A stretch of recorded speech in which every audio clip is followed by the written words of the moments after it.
Good evening and welcome to Crossroads. The impeachment inquiry into President Joe Biden has officially begun. The first hearing was held yesterday. House investigators laid out the evidence to justify the inquiry, and there technically wasn't anything new that was brought up. It was a recap of findings that various House committees have uncovered through past interviews with witnesses and through requests for records. Of course, many people have not seen them because a lot of media doesn't even cover it. But they went over information from IRS whistleblowers. They detailed what we now know from text messages and emails between the members of the Biden family, including President Joe Biden's son, Hunter Biden. But what was likely the most consequential part of all this came right after the hearing. What followed was an announcement on the next step. And this is where we get the new information. They're going after the bank records of Hunter Biden and of Joe Biden's brother, James Biden. House Oversight Committee Chairman James Comer detailed this in an official announcement. He wrote that from day one of our investigation of Joe Biden's abuse of public office, we've followed the money, and that continues with today's subpoenas for Hunter and James Biden's bank records.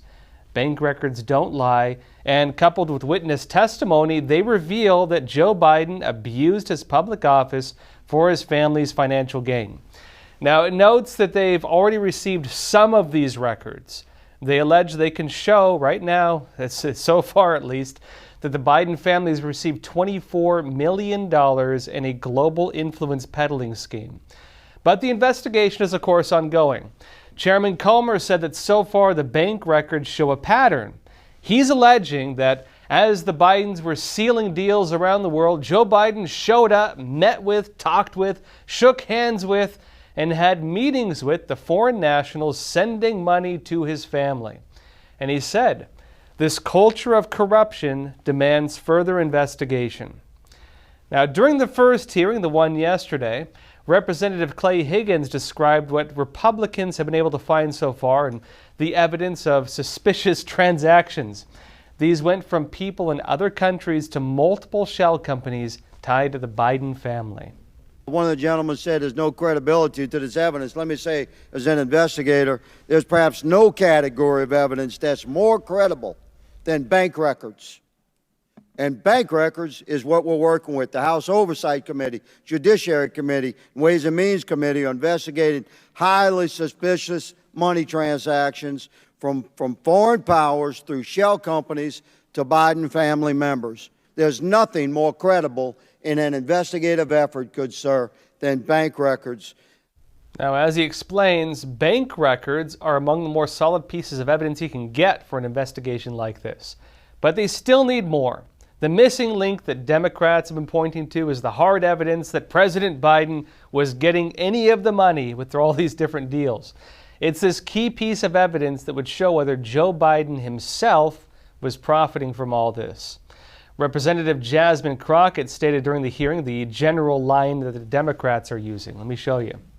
But I will tell you what the president has been guilty of. He has unfortunately been guilty of loving his child unconditionally, and that is the only evidence that they have brought forward. And honestly, I hope and pray that my parents love me half as much as he loves his child. Until they find some evidence, we need to get back to the people's work, which means keeping this government open so that people don't go hungry in the streets of the United States, and I will yield. Now, it's largely acknowledged at this point that other members of the Biden family were engaged in foreign deals. Their relations to President Biden are a big card to play in making these deals. Yet, while it may seem dirty to profit from these family ties and powerful positions in the government, it's not technically illegal, although there's other evidence of crimes.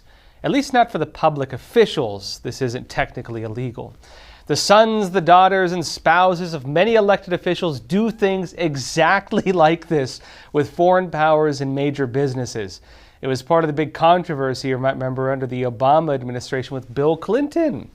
He was getting money and paid speeches through the Clinton Foundation, while then Secretary of State Hillary Clinton was working on policies, interestingly, tied to some of those same organizations making those deals.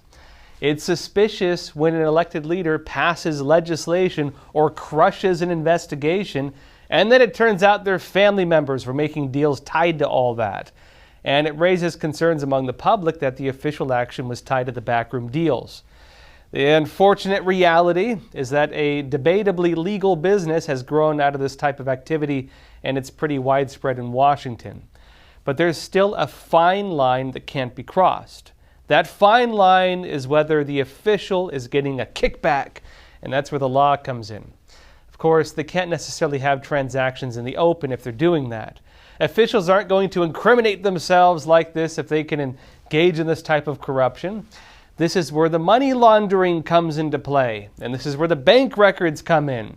With Biden, there's a whole lot of circumstantial evidence. Classified documents he took home when he was senator and vice president, foreign payments going to his home address in Delaware, public statements, calls, text messages tied in with his family, meetings in person, and related also to some of Hunter Biden's deals throughout all of it, or most of it. It's very suspicious, to say the least.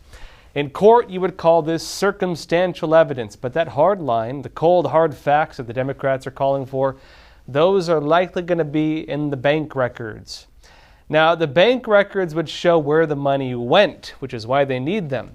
They show the money trail, and this is important because we now know that there were transactions. We know there were shell companies. We know there was talk of percentages in the deals to the big guy, quote unquote. We know President Biden was using pseudonyms, several of them, in some of these communications. We know all of the systems were in place to justify suspicion. Well, everyone, that's it for YouTube. For the rest of the episode, come join us on Epoch TV, EpochTV.com.